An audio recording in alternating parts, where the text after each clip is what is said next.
Hello to one and all, and welcome to the American Patriots channel. This is the most important episode of this channel because a little later on we're going to be talking about the 3 things that we need to do to get our country back on track. There is something wrong with our country. Now, you may not know what it is, but you know it's there. You're here because you know something. What you know you can't explain, but you feel it. You felt it your entire life, that there's something wrong with the world. You don't know what it is, but it's there. Yes, it is there. It's the most important issue that we could address today because it's holding all of us back. It's preventing America from becoming the great nation that it has the potential to be. Now, in order to understand this, we need to go back to the beginning, to the founding of our nation. Our founders tried to create a more perfect union, a better government than had ever existed before. And they tried to foresee potential problems that might occur. They were concerned about an imbalance of power. They were afraid that one political party might try to take over. John Adams, who was the 2nd President of the United States, said, "There is nothing that I dread so much as a division of the Republic into 2 great parties. This, in my humble apprehension, is to be dreaded as the greatest political evil under our Constitution." Now, clearly, he was very concerned about creating political parties, but he didn't explain why. That's explained by George Washington, who said, "The domination of one party over another, which in different ages and countries has perpetrated the most horrid enormities, is itself a frightful despotism, which is a government in which a single entity, single party, rules with absolute power." So they were concerned that our political parties might try to take over and take total control. Now, you might say, that's all well and good, but what does that have to do with us today? Our political parties are not trying to take over. Well, let's look at the facts. There's one political party that looks at the Americans and looks for groups that are haves and groups that are have-nots. What they'll do then is they'll create a narrative where the have-nots are the victims and the haves are the villains. And they'll push that narrative and see if it takes hold. The have-nots are groups like women, minorities, the LGBTQ community, and so on. Now, why would a political party do that? Well, they want to be known as the champions of the have-nots so that they can gain their votes. Now, in reality, those kinds of narratives cause division in our country. They cause harm and unrest, and yet this party is not worried about that. They don't mind causing a little harm as long as they can gain power. Well, let's look at another example: illegal immigration. Now, there's one party there that is in favor of illegal immigration.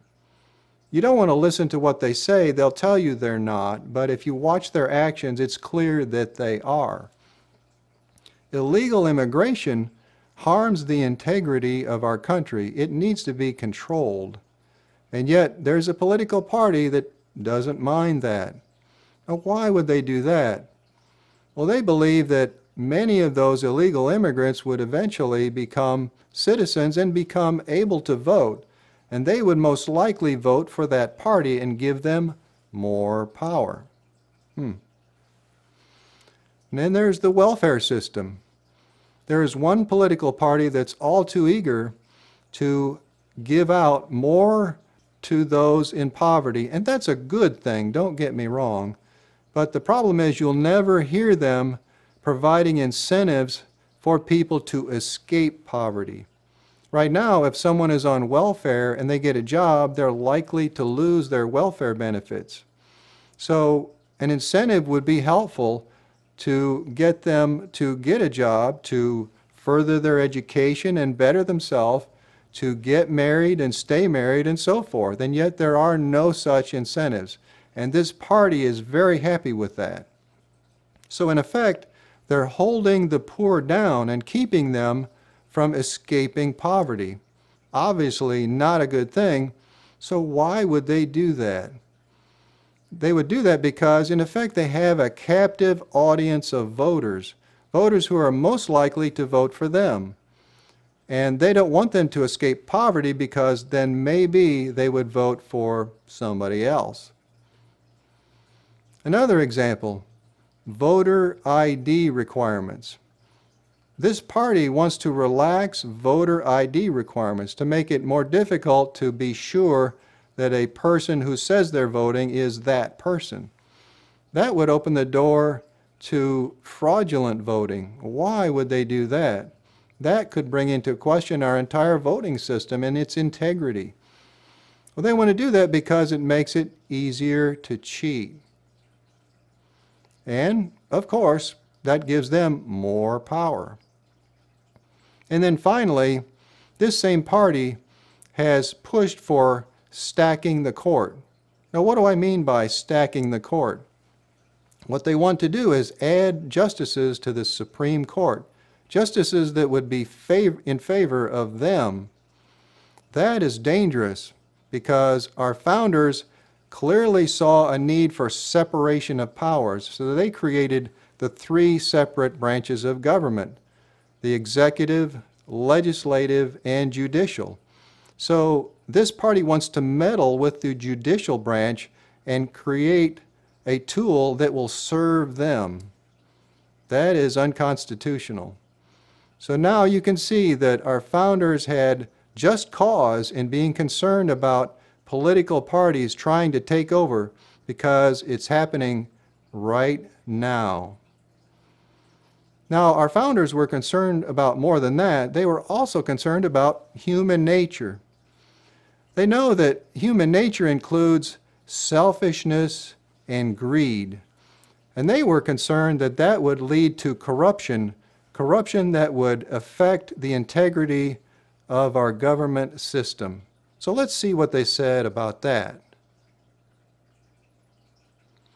John Adams said that our Constitution was made only for a moral and religious people. It is wholly inadequate to the government of any other. And then Benjamin Franklin elaborated a little bit further by saying, I believe that the Constitution is likely to be well administered for a course of years and can only end in despotism, there's that word again, as other forms of government have done before it. He's seen that before. When the people shall become so corrupted as to need a despotic government, being incapable of any other. It's clear that our founders were very concerned about corruption. But are there any examples of corruption going on in our government today? Well, we know that our politicians are concerned about being re-elected, and it takes a lot of money to run their campaigns. So they rely on big donors.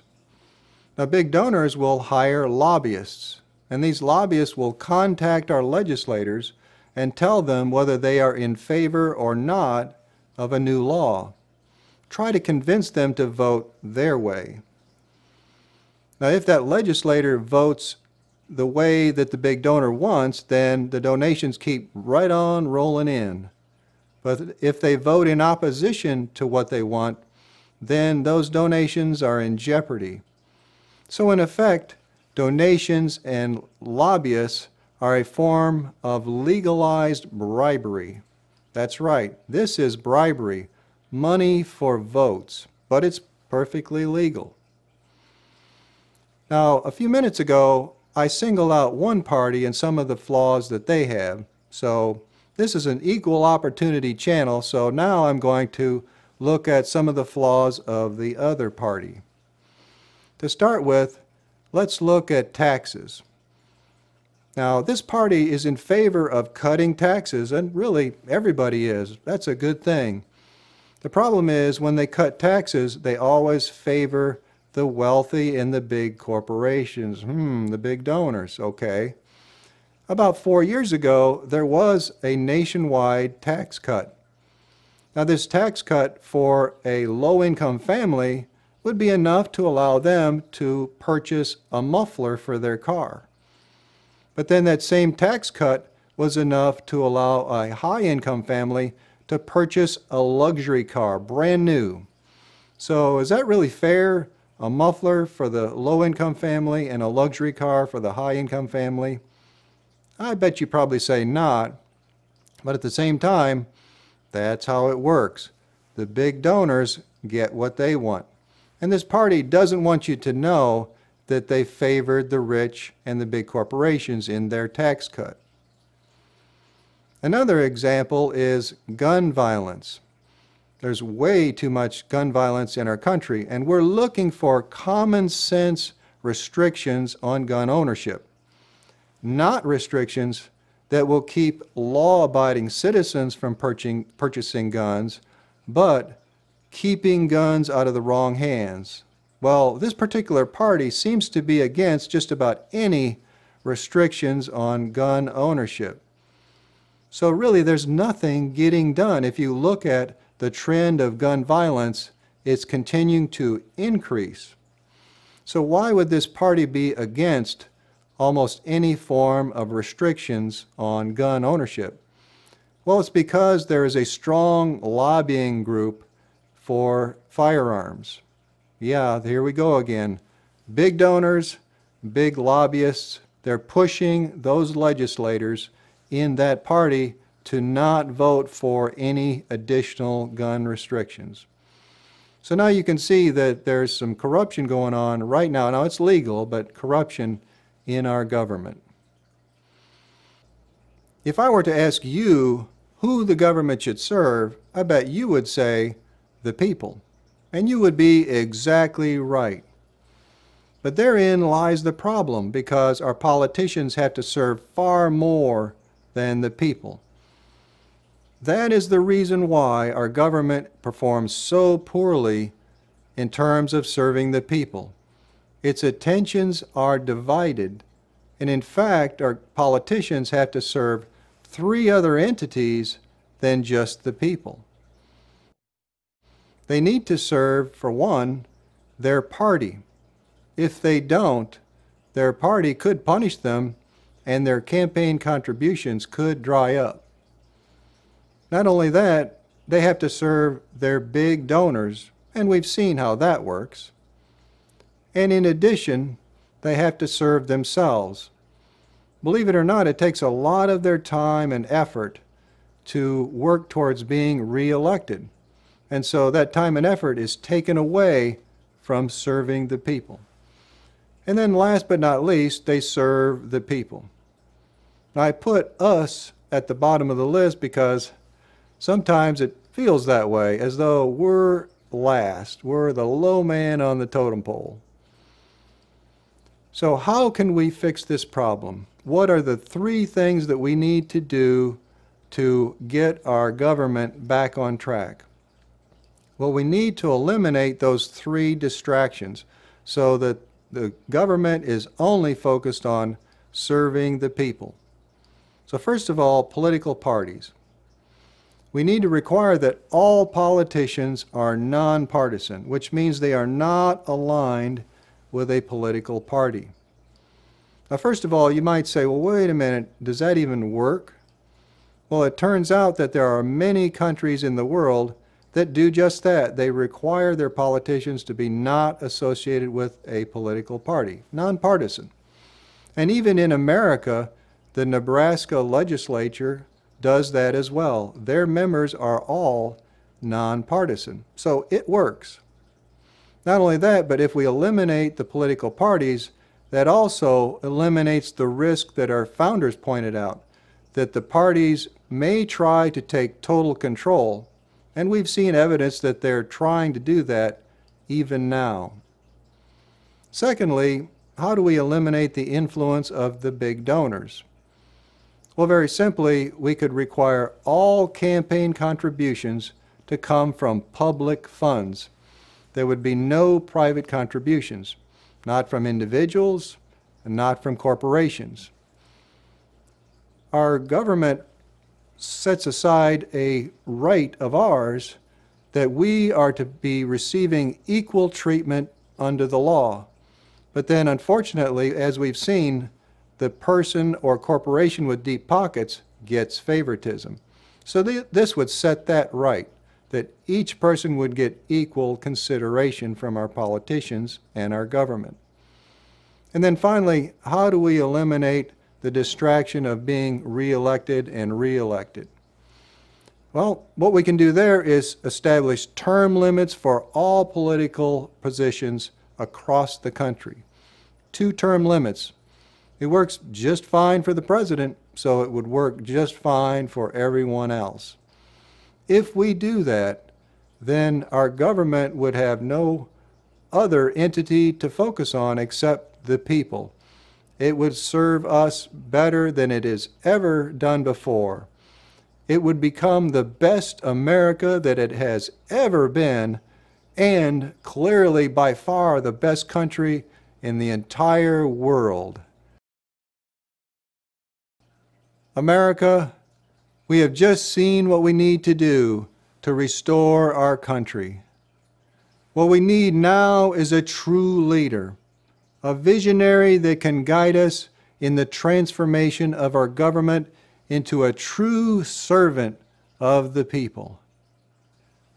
If we free our politicians to truly focus solely on serving us, then here are some examples of what we might see.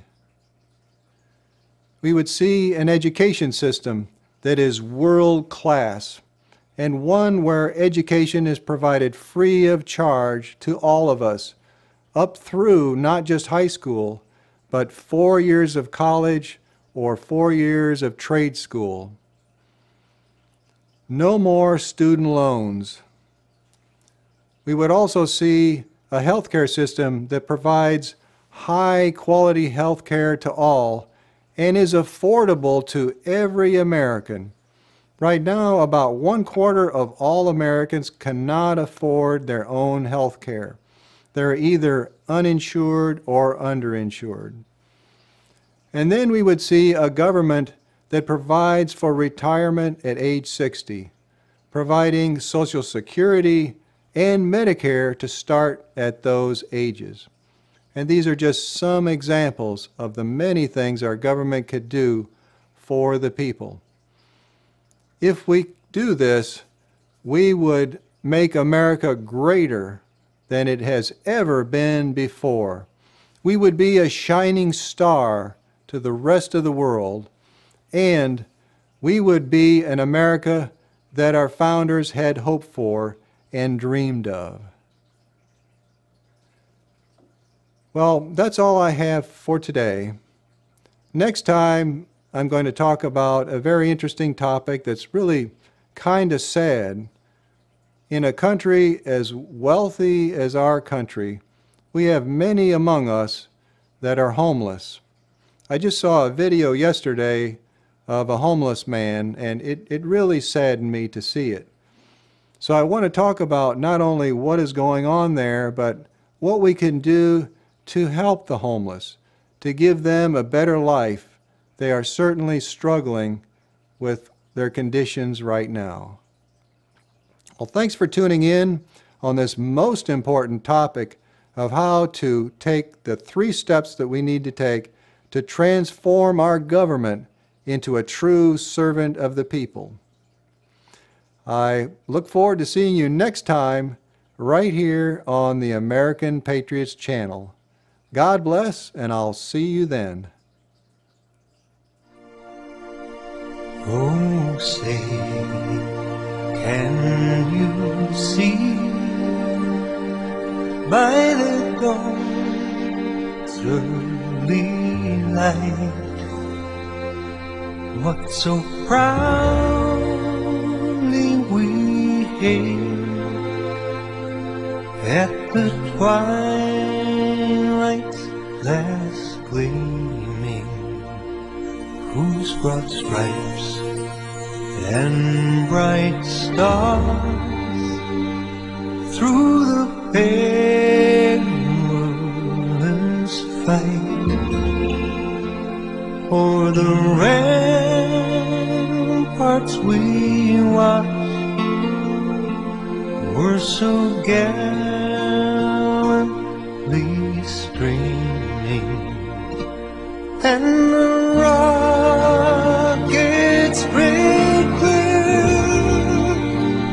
the bombs bursting in air gave proof through the night that our flag was still there. Oh, say, does that star-spangled banner yet wave o'er the land of the free and the home of the brave? Oh, say, does that star-spangled banner yet wave